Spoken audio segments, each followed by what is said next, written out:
Благодарам. Почитуван председател на комисија, почитуван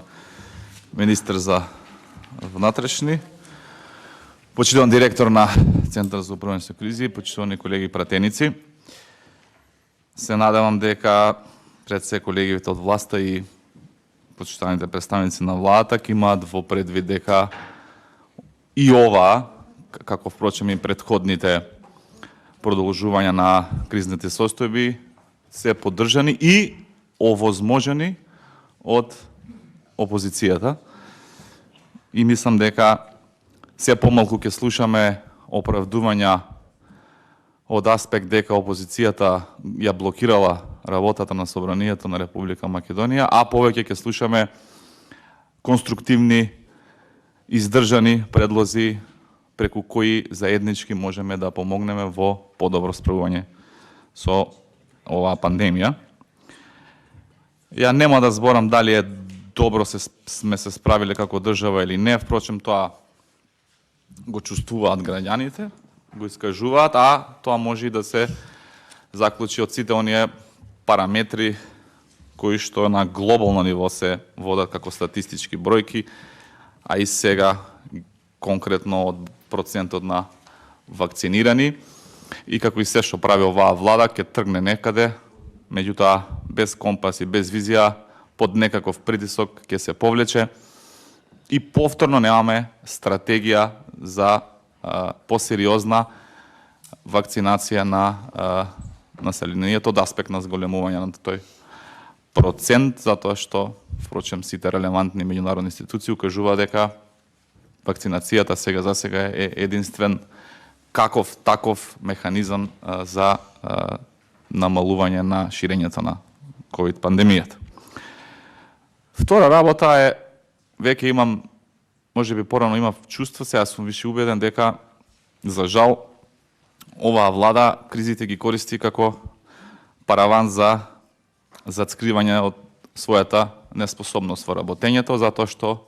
на секоја критика, без разлика дали доаѓа од опозицијата, дали доаѓа од граѓаните, дали доаѓа од невладиниот сектор, одговорот е дека има пандемија која што не била само во Република Македонија, туку во цел свет, и тоа е тоа. Тука застанува дискусијата и секоја понатамошна посериозна анализа, и овие кризи веќе ни се зголемуваат и оправдувањата се секогаш исти и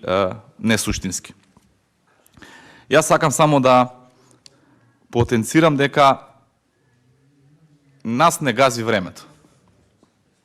Работите кои што сме требале да ги направиме во соодветен тајминг не сме ги направили, сега е очекувано да имаме лош исход. Пред се ќе зборам од она што ми е најблиску, а тоа е неспроведување на проекти од аспект на дигитализација на институциите во Република Македонија, она време кога требало тоа се спроведе. Сведоци сме. Нема да злоупотребам конкретни случаи, за да не бидам погрешно сватен, меѓутоа од нема област во која што нема да произлезе оваа моја теза, тоа е дека имаме некоординираност на институциите, пред се поради слабата дигитализација на јавните услуги, односно на оние задачи кои што треба да ги извршуваат институциите и владата. И впрочем ова го има забележано Европската Унија, која што во едно истражување пред некоја недела објавено, наречено e-Government Benchmark за 2021 година, од 36 земји, значи сите земји членки на Европската Унија, земјите од ЕФТА спогодбата и земјите кандидати за членови на Европската Унија, 36 земји, меѓу кои Република Македонија, ние сме рангирани на 35-то место, подобри сме само од Црна Гора. Во делот на e-Government, односно во делот на дигитализација на оние владени услуги, владени институции и пред се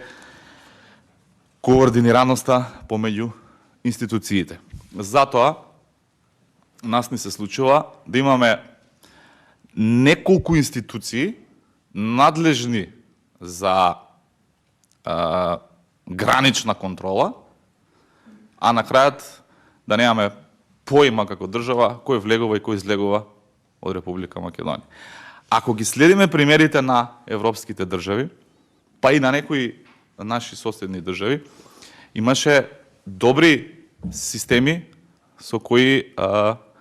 граѓаните пред да влезат во одредена држава се пријавуваа на одредени платформи, така што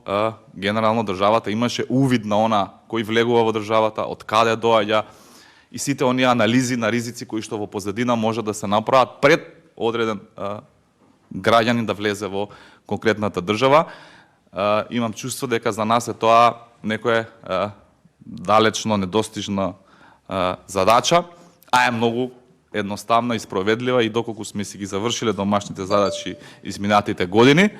ќе беше нешто што ќе беше многу лесно изводливо. И затоа ние еве сега нели следи опасност од новиот сој на коронавирусот Омикрон и да сакаме како држава, еве, нека ми ја побија тезата, и да сакаме да спроведеме поригорозна контрола на границите, ние немаме таква можност како држава. Немаме можност да го направиме тоа. Имаме можност да затвориме граници, онака со одредба физички, меѓутоа немаме можност за посериозна контрола на она кој ќе влегува и кој ќе излегува во државата, за да можеме, како што реков, да вршиме анализа на ризик на оние потенцијални граѓани кои што би влегле во Република Македонија, а потекнуваат некакви ризични подрачи. Имаме задолжено Министерство за внатрешни работи, имаме Царинска управа, имаме координатори за гранично управување, имаме се и се што, меѓутоа ефектот е дека немаме ништо и дека не знаеме што ни се случува на границите на Република Македонија. Доколку си ја работевме задачата, доколку ги дигитализиравме сите овие процеси, ќе беше многу поедноставно да спроведуваме мерки, ќе имавме поширок опфат на можности или алатки за менаџирање на кризата и затоа и на претходното продолжување на оваа одлука за кризна состојба на ова ќе кажам дека ефектите од ова се единствено тоа што владата ќе каже дека спровела, односно предложила и донела кризна состојба и тука завршува приказната, управувачи комитети се она формално како што се наложува законот си имаме, меѓутоа ефектите од ова се малку мали или скоро никакви и можноста за влијание е многу мала или никаква. Така што гледајќи од позитивен аспект, се надевам дека ќе сватиме и дека оваа пандемија дополнително ќе ни ги отвори видиците колку е битна инвестицијата во дигитализација на владените институции и дека во наредниот период помалку пари ќе се трошат на набавка на нови возила во министерствата, вклучително еве пошто е тука и министерот за внатрешни работи, а и други некои непродуктивни трошоци, а многу повеќе пари ќе се вложат во дигитализација на процесите, така што нема во 21 век и во 2021 година да зборуваме за воведување на електронски систем за сообраќајен записник. Тоа е нешто што сме требале да го направиме многу одамна. Како Министерство за внатрешни работи, конкретно затоа што тука е министерот за внатрешни работи. И ќе имавме увид, доколку имавме вакви системи, прецизен увид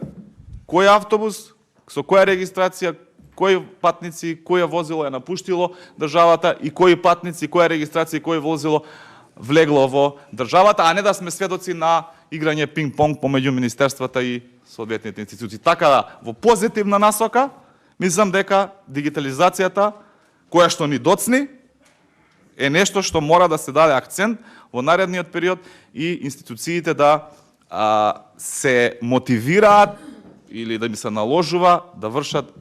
дигитализација на своите процеси и она што е побитно, со што ќе надминеме некоординираноста помеѓу институциите, да бидат дигитално, односно електронски поврзани преку размена на соодветните податоци. Мислам дека